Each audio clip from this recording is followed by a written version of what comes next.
So as a lot of you know, AI model creation has now been added to SketchUp's AI assistant. But is it any good? That's what we're going to explore in this video. Let's go ahead and just jump into it. Make sure that you stick around to the end for a discussion on how I feel about this tool, and also I'd love to get your opinion on the tool based on what we talk about in this video. But to start off, you can find the AI model generation inside of the AI assistant. This is an extension that should come loaded with SketchUp. If you don't see it for whatever reason, you can go into the extension warehouse, just look for AI Assistant, and then just make sure that's installed here. I actually can't remember if it's installed by default or not, but it is contained inside of SketchUp.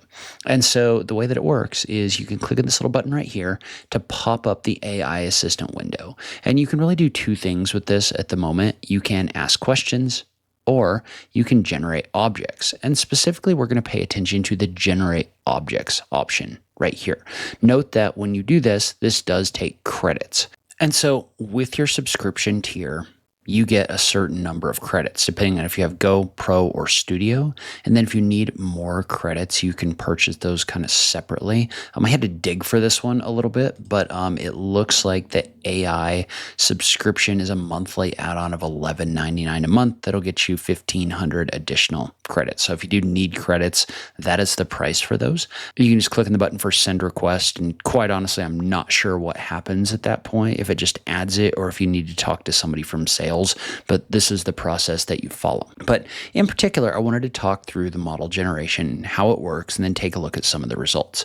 Okay, and so you've got two options here. You can drop an image in, or if you click on generate from prompt, this will generate an image that it will drop into the AI model creation, right? So you're not actually creating the model when you click on generate image with prompt. It's generating an image, which you will then use in order to create a model. So you can see how this is going to take a little while, and then it's going to generate an image like this. And then if you click on use this image, it will try to use that image to create the AI model. Generally speaking, I don't think you're going to be using this, because most of the time what's going to happen is you're going to actually have something you want to create. So I took a snip of a sofa that I want to generate, that I want to have in this model, right? And you can refine the prompt right here with the words. I'm still not clear on if using the prompt actually helps this or not. I would assume the prompt is only going to help if you want to change the image. In this case, I'm not going to, but this is basically going to try to generate a model based on the image that I put in here, right? So it's pretty limited on the front end. There aren't a whole bunch of things that you can change other than using a description in order to kind of describe what you want this to do.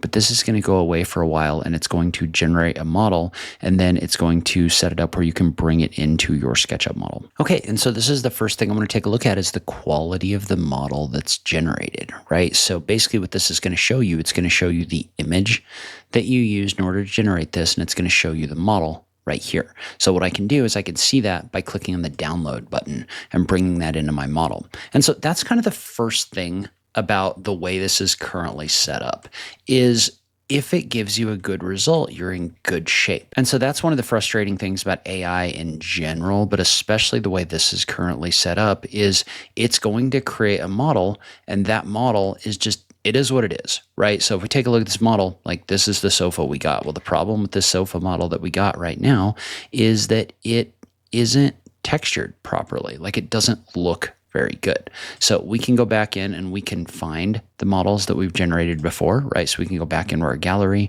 right here, but it didn't like this. So what we're going to try now is we're going to try another image, because since we don't have anything we can do in order to change this, the only thing we can do is generate a new object. So we're just going to pick a new image and try again. And so we'll maybe try a slightly different image that has a little bit of perspective to it. And we'll click on generate model again, and we'll see what it generates. Okay, and so after waiting, and this is pretty slow. I mean, it's like minutes between clicking and getting an actual model in here. But when I click and download, this is going to download the sofa in here. Now, this one actually looks a lot better, like significantly better. So sometimes you might be able to get a pretty good result in here, which this wouldn't be a bad result if I just needed a background model of this sofa. So I don't actually hate this at all. Now, there's some things with the texturing, and this is is one of the frustrating things about AI model generation in general, but especially like the oversimplified user interface that we have right here, is there's like nothing I can do to go in here and fix this. Now, what I could do is I could double click into this model and I could just override the materials in general. So I could just apply no material to this, and then I could just pick a color or like a leather texture or something like that. So if I go into, let's see if I have maybe like a cloth or something, maybe a darker leather like this red brown or something like that. See how I can apply that to this surface? That actually looks pretty decent. There's some kind of tiling over here that I don't love, but you could override this with a different material as long as it's not a super complex one. You're almost better off though just picking a color, only because the way that it maps on this surface isn't super good. So I would probably recommend you just kind of picking a color that matches what that sofa is supposed to be and just calling it good from that standpoint. So that's kind of what this comes up with, and that's kind of how you can fix that. Let's try a couple other things that might go into this model, right? So we've been trying sofas up to this point. Let's try something else, maybe a table. So I'm going to pick like a coffee table or something like that and see if it can generate that. All right, so now we're going to drop in an image of a simple coffee table, right? And so in this case, we'll click on generate model. And I know this is probably something that I could model myself, but we're more just testing the capabilities with simple models and more complex models to see what it can do and what those results look like. So again, it's probably going to be a couple minutes, so we'll come back in a minute and see what it generates. All right, so now let's bring this table in and take a look. And so in this case, if we take a look at this, really my feeling on this, I have two issues with this. The first off is the textures are not very good at all, which is generally my weak link when it comes to things like this. So the textures aren't great. It didn't really texture like the keyboard or anything like that. And it's just generally kind of low resolution. So from that standpoint, again, this wouldn't be suited for anything more than a background model. And in this particular situation, I would have been better off modeling it myself. But one thing I would recommend if we were to try to use something like this is A, figure out the dimensions of the object and kind of like scale this so that you're to more of a proper size in here. And B, I probably should have picked an image that didn't have all this extra stuff on it. So like the computer and the flowers and things like that. If you can find a clean image, that's a good idea. Now you could come in here and you could actually adjust this and change it and try to patch it in. So I'll kind of show you how I might do that, but generally I wouldn't recommend it. So I'd go into a parallel projection in a front mode first, and we would want to pick up some of this in the front view. Yeah, front view will work. And I would do a selection box like this. And what I would do is I would select this and delete out all of that extraneous geometry that's in here, like so. And then I would just come in here and fix it with an extension like soap, skin, and bubble. So this isn't going to look super great yet, but if we come in here and we delete out this geometry like so, actually there are surfaces in there. No, they're not. So what we would need to do is we would need to use something to kind of patch those openings. So in this case, I would probably use soap, skin, and bubble. So I would use Profile Builder and I would just kind of select around the edges. So Profile Builder has this really great path selection tool. That means I don't have to come in here and select this path manually. It kind of like finds the fastest or closest selections to where I put my mouse in here, so I can use it to select this edge. And then once I found that perimeter selection, I would use the extension soap, skin, and bubble in order to generate a surface in here, so to kind of like patch it in. And so now I've got the geometry patched in. I do have the same issue with the texture. And so what I would do in this case, if I wanted to use this texture, I would draw a box over top of this, and I would apply the texture to the surface, and then I would come in here and I would position it so whatever I want is going to be in there, right? So in this case, I would probably just find an area that's pretty close. This one right here, I would right click on it and I would set it to projected and I would sample it, and I'll slide it out of the way.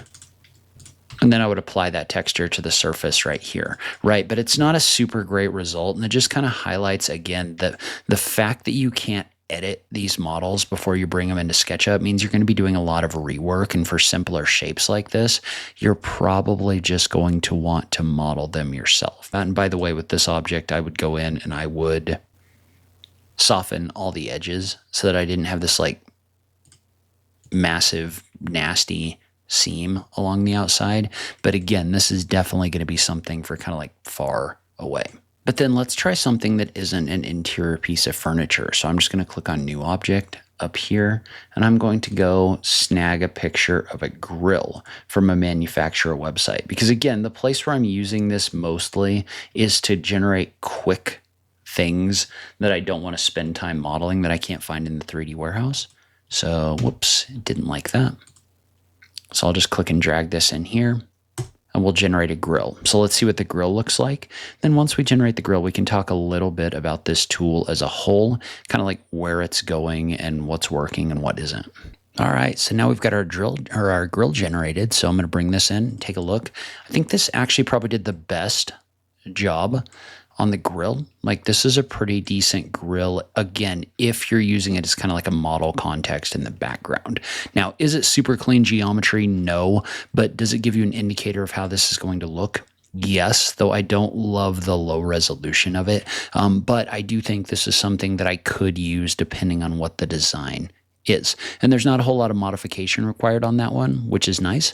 It does do a pretty good job of just kind of indicating what that grill is going to look like. Okay, so now let's talk a little bit about this tool in general and where I think it needs to go. Because at the moment, the results that it's spitting out are difficult to use for a couple reasons. First off, you have no control over the model that's being generated and the actual like geometry of the model, right? It just gives you what it gives you. And that's problematic because most of the time AI gets it wrong the first time around. Now, is that something that's going to get better in the future? It absolutely is. But at the moment, especially based on the fact that we're using credits for this, it's really frustrating because it's basically just kind of like a slot machine, right? You're just dumping credits in and images in and hoping what comes out is better or is usable. And it's not always as usable as I would like for it to be. Now, a couple things that would make this better. And I'm going to point to Meshy a little bit, but there's other AI model generation engines that are doing this as well. Having the ability, to select from a couple different options, right? Because what Meshy does is you give it an image and it starts by saying, okay, this is the mesh, right? Here's 1, 2, 3, 4 options for the mesh, and you can pick one. And at each stage, you're getting charged credits. But what it does is it gives you control over what's being generated. So you don't just get something at the end that's just completely unusable, right? So having kind of like a stepped process would be kind of nice of like, hey, does this even give you the geometry that you want? Because if it doesn't, then we don't want to use it, right? So having control over that would be really nice instead of just the kind of like, here's a finalized model. The other thing that I always run into with AI models is the textures. So we have no ability to change these textures because of the way AI generates the textures. It doesn't do it in a map that I can actually like pull out and take over into Photoshop and change or adjust. And I have no way of like picking a texture that's like good or bad, right? So that's the other issue right now is a lot of the time, even if the model shape that's generated is good, the texture isn't. And so we have to have some kind of a tool where we can select from a couple options so that we can actually pick the best one, but B, there needs to be some kind of a tool where you can actually edit and fix those textures, because at the moment you can't. And so what you run into is you run into that issue I was showing you where you're kind of like cutting pieces of your model out and kind of like trying to decide if you even want to use the AI generated textures. So it's in a state where it's very difficult to use. And so like overall as a tool, I would like to see some improvements and adjustments to this to give us a little bit more control, because right now it's literally just click a button and you get what you get. And if you don't like it, then you can run it again, but there's not really a good way to adjust it. So if it doesn't work the first time, the only thing you can really try is playing around with the prompt or giving it a different image. So overall, to me, this is a tool, obviously, that's still in development. This is an early technology. So I'm not like mad that SketchUp put it in the program or anything like that, but I think there's some things that need to be adjusted to get it into an actual usable state. So that's my opinion, but I'd love to hear from you in the comments down below. What do you think about not just this tool, but about AI model generation in general? Are you using it? Are there any tools that you like? I just love having that conversation with you guys. As always, thank you so much for taking the time to watch this, and I'll catch you in the next video. Thanks, guys.